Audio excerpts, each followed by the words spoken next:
আই মাতৃসকলক আমি 5 লাখ অৰুণোদয় পৰিয়ালত অন্তৰ্ভুক্ত কৰিম।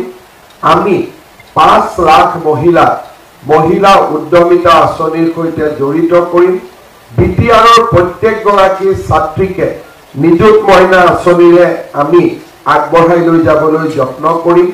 বিটিআৰৰ প্ৰতিটো মহকুমাতে একোখনকৈ মহাবিদ্যালয় স্থাপন, ওদালগুৰিত বড়োলেণ্ড বিশ্ববিদ্যালয়ৰ নতুন চৌহদ স্থাপন, তামুলপুৰ মেডিকেল কলেজৰ খুব সোনকালে কাৰ্যকৰীকৰণকে ধৰি আমি বিটিআৰৰ চাৰিওফালে উন্নয়ন আৰু বিকাশৰ এক নতুন দিগন্তৰ সূচনা কৰিম। বিটিআৰ এক নদী মাতৃৰ অঞ্চল। বিটিআৰত থকা অজস্ৰ নদী আৰু উপনদীয়ে বিটিআৰৰ ৰাইজৰ যাতায়াতক বিঘ্নিত কৰি আহিছে।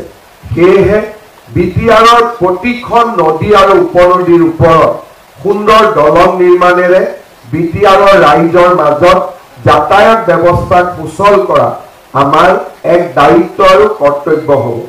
বিটিআৰৰ সৰ্বাংগীন বিকাশৰ বাবে বিটিআৰৰ প্ৰতিটো জনগোষ্ঠীয়ে সাংবিধানিকভাৱে সুৰক্ষা দিয়া ভূমিৰ অধিকাৰ যাতে লাভ কৰিব পাৰে তাৰ বাবেও ভাৰতীয় জনতা পাৰ্টিয়ে নিশ্চিতভাৱে কাম কৰিব।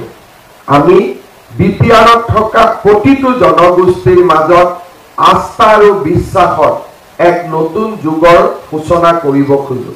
এই নিৰ্বাচনী ঘোষণা পত্ৰখন সন্মানীয় মন্ত্ৰী অনুজ পেগু ডাঙৰীয়াই আমাৰ ৰাজ্যিক সভাপতি দিলীপ শইকীয়া ডাঙৰীয়াৰ পৰামৰ্শ মতে সুন্দৰভাৱে নিৰ্মাণ কৰিছে, যিয়ে 5টা বছৰৰ ভিতৰত এখন নতুন বিটিআৰ নিৰ্মাণৰ সংকল্প আকৌ এবাৰ ৰাইজৰ ওচৰত প্ৰকাশ কৰিছে।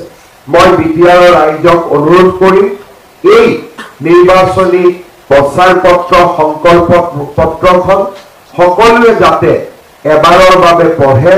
ভাৰতীয় জনতা পাৰ্টিয়ে ইয়াক প্ৰিণ্ট কপি, ইলেক্ট্ৰনিকভাৱে হোৱাটছআপৰ জৰিয়তে আৰু আমাৰ বিভিন্ন ৱেবছাইটত এই নিৰ্বাচনী ঘোষণা পত্ৰখন আমি ৰাইজৰ বাবে প্ৰকাশ কৰিছোঁ আৰু ৰাইজক সহজলভ্য কৰিম।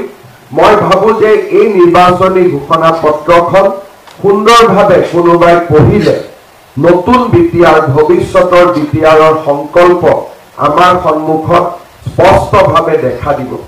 নিৰ্বাচনী ঘোষণা পত্ৰৰ লগতে সংগতি ৰাখি আমি আজি সুন্দৰ কেইবাটাও গানৰো আমি ইয়াত প্ৰকাশ কৰিছোঁ। বিটিআৰ এখন বহু ভাষা ভাষী অঞ্চল। বড়ো ভাষা, অসমীয়া ভাষা, নেপালী ভাষা, আদিবাসী, সান্থালী, বঙালী, হিন্দী বিভিন্ন ভাষাৰ সংমিশ্ৰণৰ এখন অঞ্চল। সেইবাবে আমি আমাৰ গানবিলাকো বিভিন্ন ভাষাত প্ৰকাশ কৰিছোঁ, যাতে সকলো ৰাইজে নিজক এই গানবোৰৰ জৰিয়তে বিচাৰি পাব পাৰে।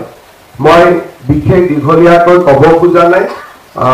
কোকৰাঝাৰত মোৰ আজি এখন সভা আছে, চিৰাঙত সভা আছে, বাক্সাত সভা আছে। আজি আমাৰ বাবে আৰু এটা আনন্দৰ দিন যে কেইবাগৰাকীও কোচ ৰাজবংশী নেতা, যি নেকি কোচ ৰাজবংশীৰ অধিকাৰৰ আন্দোলনৰ লগত জড়িত হৈ আছিলে, আজি তেওঁলোকে ভাৰতীয় জনতা পাৰ্টিত যোগদান কৰিব। ইয়াৰ ঠিক পিছতেই মই তেখেতসকলকো আগতীয়াকৈ ভাৰতীয় জনতা পাৰ্টিত আদৰণি জনাইছোঁ। পুনৰ এবাৰ সকলোকে মই অন্তৰৰ পৰা শুভেচ্ছা জনাই বিটিআৰৰ নিৰ্বাচনত আমি যাতে বিজয়ী হ'ব পাৰোঁ তাৰ বাবে সকলো কাৰ্যকৰ্তাকে উৎসাহেৰে সৈতে নিৰ্বাচনত জঁপিয়াই পৰিবলৈ মই আহ্বান জনাম। লগতে আৰু এটা কথা নিশ্চিতভাৱে কম যে নিৰ্বাচন আহিব আৰু যাব।